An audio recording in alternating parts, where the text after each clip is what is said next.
Disney has grown up from a single dude drawing a mouse in his garage to one of the biggest media companies in the world, having their own animation studios, having bought studios like Pixar and even Lucasfilms and Marvel too. Slowly but surely they're buying everything you know and love, so while our corporate overlords are gaining total control, I will do what I do best, talk about video games.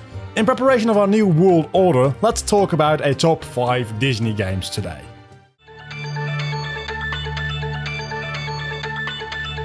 101 Dalmatians, Puppies to the rescue.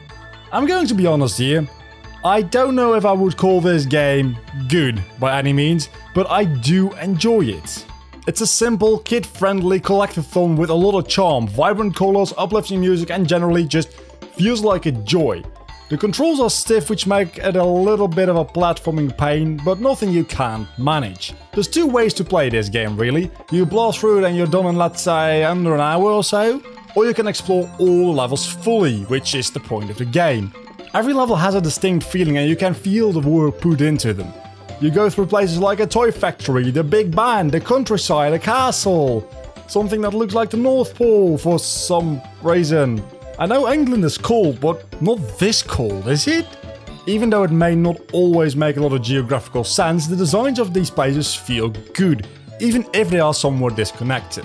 The game strangely reminds me of Spyro. Don't get me wrong, you won't be seeing any flying puppies anytime soon, but the way every level stands on its own very well, the way the platforming challenges and just generally the language of the game works feels Spyro-y to me. That being said, Spyro's controls are about 1,000,000 times smoother than anything this game has to offer, and some greater challenges. This game is, as I said, rather child-friendly, meaning that yes, it's also very easy. The only lives you'll lose is the first couple of minutes while you're trying to get used to these stiff controls. After that, it's just counting up lives without ever losing one ever again. Altogether, it's not a bad game to spend some time on if you ask me.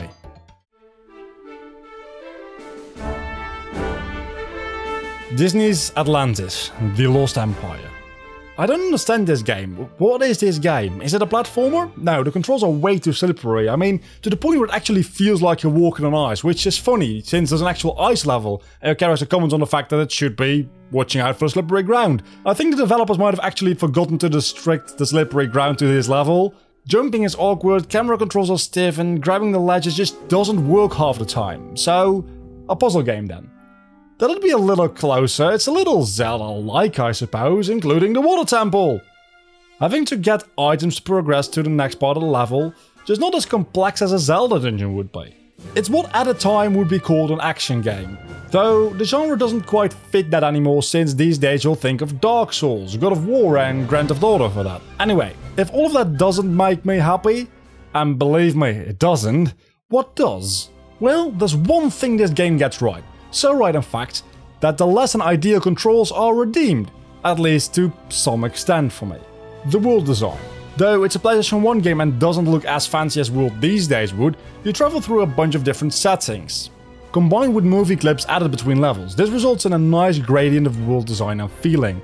The world could be a little more populated at times, I'll admit that much, but you have to remember this original game is for the PlayStation, and inside these levels themselves are no loading screens. Just before and after every level. Not like Skyrim or Assassin's Creed where you spend a long time on loading screens so the developers actually have to put in hints or even story elements. No, it's just a short loading screen after which you won't be bothered by any loading screen again for about 15 to 45 minutes depending on what level you're playing and if you feel like collecting everything you can or just rushing through the game. Donald Duck Going Quackers. Originally I was going to play the PlayStation 1 version of this game, but then after downloading it from the PlayStation Store onto my PlayStation 3, I was surprised to see a PlayStation 2 game. I guess it means it looks a little bit better, right? Well, truth be told, I do prefer the look in the PlayStation 1 version a fair bit. The PlayStation 2 version gets a little uncanny valley for me, where the game loses its cartoonish style but doesn't look quite realistic enough or detailed enough to be pleasing. I also don't know if these graphical glitches that kept happening are because the PlayStation 3 emulating the game, but these bone conveyor belts just didn't feel like showing up and the skybox ends within my field of view. While that is rather annoying, I still do like this game. Again, I prefer the PlayStation 1 version by a fair bit, but sadly I couldn't get my hands on it. Then again, The issues I just told you about are pretty much the only difference, so mostly anything I say from here on out will also apply to the PlayStation 1 version as far as I'm aware. Donald controls well. Better than he has any right to control, because this game is a straight up Crash Bandicoot clone with Donald's face slapped onto it, to make some easy money, and you know what? I don't mind at all. The health system is done in a creative way. Donald starts off happy, but when he gets hit, he goes into a short period of rage during which he's invincible. Then when he comes out of it, he's grumpy. Something you'll be able to see in his idle animation too, since he'll be ready to fight anything that looks funny at him. When you pick up some kind of juice or milkshake, he'll regain health and go back to happy.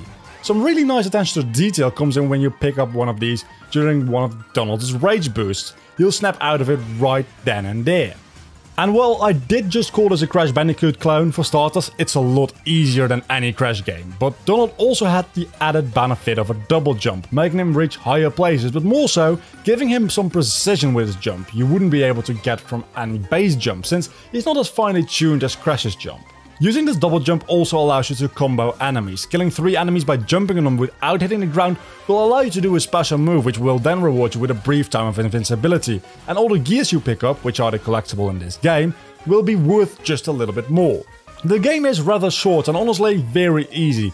But that's the thing with Disney games, and a trend you may have noticed in this video so far. These games are aimed at children as their primary demographic, so yeah, they won't be that difficult at all. Chicken Little.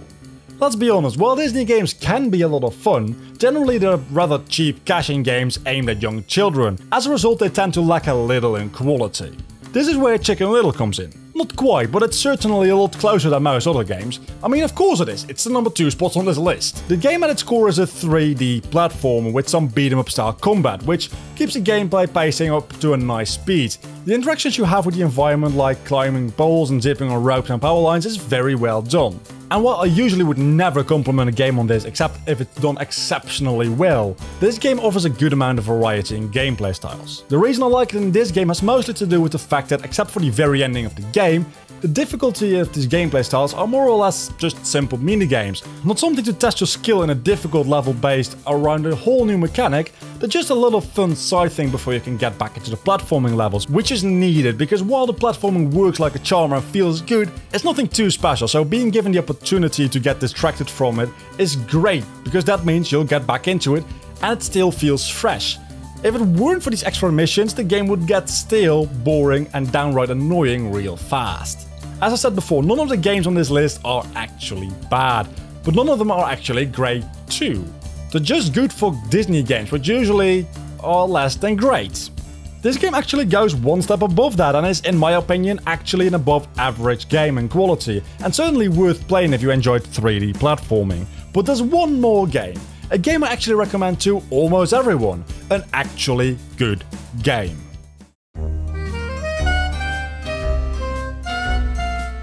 Toy Story 2. As I said plenty of times before, Disney games are usually just cash-grabbing tie-in games. Just put the bare minimal effort into something that doesn't crash upon booting the game, and then start counting your money because it's got the name of something successful on it. So, why the hell is this game so good? Taking a look at other Disney games which have had a similar structure where you play the game and if you collect enough collectibles, you unlock a movie clip. This was before the VHS was released of the movie, so it was a good way for kids to get some movie clips early, even if the quality was a little shitty. And with a little shitty, I mean actually sad. But that's looking back at it 20 years later. I suppose at the time it was just nice to have the clips to begin with. Some games that had this were games like Tarzan's Game, The Lion King, Simba's Mighty Adventure, and The Emperor's New Groove, which those aren't the best games in the universe. So, for whatever reason, this game just figured, let's do this right for once. I guess because it's Toy Story? Toy Story Racer is not a game which has no reason to be as good as it is, yet it still is amazing. It might have something to do with it being a Pixar film too. Maybe someone at Pixar is in charge of the production of these games, which would make a lot of sense. Where Disney is good in animation and storytelling, Pixar is a studio filled with perfectionists, which are always pushing the borders of what's possible with modern technology. So if they were in charge of a game, I bet they would want to boast the same quality of game as the movies. Not graphically, of course. To this day, getting live renderings of a quality close to any Pixar movie is not quite possible, though I must admit Kingdom Hearts is getting close. Looking at A Bug's Life, while not being the same quality as Toy Story 2, still a pretty good game. also based on a Pixar movie. I would almost forget to talk about the game itself. It, of course, is a 3D platforming game, more or less a collectathon. In every level you have to collect a certain amount of Pizza Planet tokens to be able to move on to the next level. You don't have to do all of them, far from it actually. But they are fun to do, so you'll probably end up doing most of them, if not all of them anyway. Not every mission is unique, there's mostly the same types of missions in every level, but with some variations on it. Like every level having a boss fight, but a different one. Or a time-based race, sometimes you actually race on a track, having to finish first, but sometimes you have to collect a certain amount of items in a given area before the time runs out. Same basic idea, different execution. The levels are unlocked in a linear way, but every level is a small open world in its own right. Rather big too, considering this is a PlayStation 1 game. The way this is done is by not having a large area to play, but having a large vertical plane. Every level goes up pretty high. Some have a little larger of an area, at which point they're clearly split up into rooms, not having loading screens mind you, but I bet that was done to save some rendering power. Having the levels be so vertical helps them with only having to load in properly when you get to a certain height, and it also allows for a lot of empty space with a good reason, where a flat or large map would require more objects to fill. Of course, it being mostly vertical maps also makes sense since it's a platforming game. So one decision in the level design has technical benefits, but it doesn't take away from the gameplay, in fact it improves it. This is the way level design should be done if you ask me. Change your problems into features. Thank you for watching this list. If you did enjoy this video, hit the like button below this video, and while you're down there, let me know what your favorite Disney game is in a comment down below. Also subscribe to the channel if you want to keep up to date with all my newest uploads, and hit that bell icon. Yeah, it's important, so don't forget to hit it. Until the next time, stay in school people. Bye.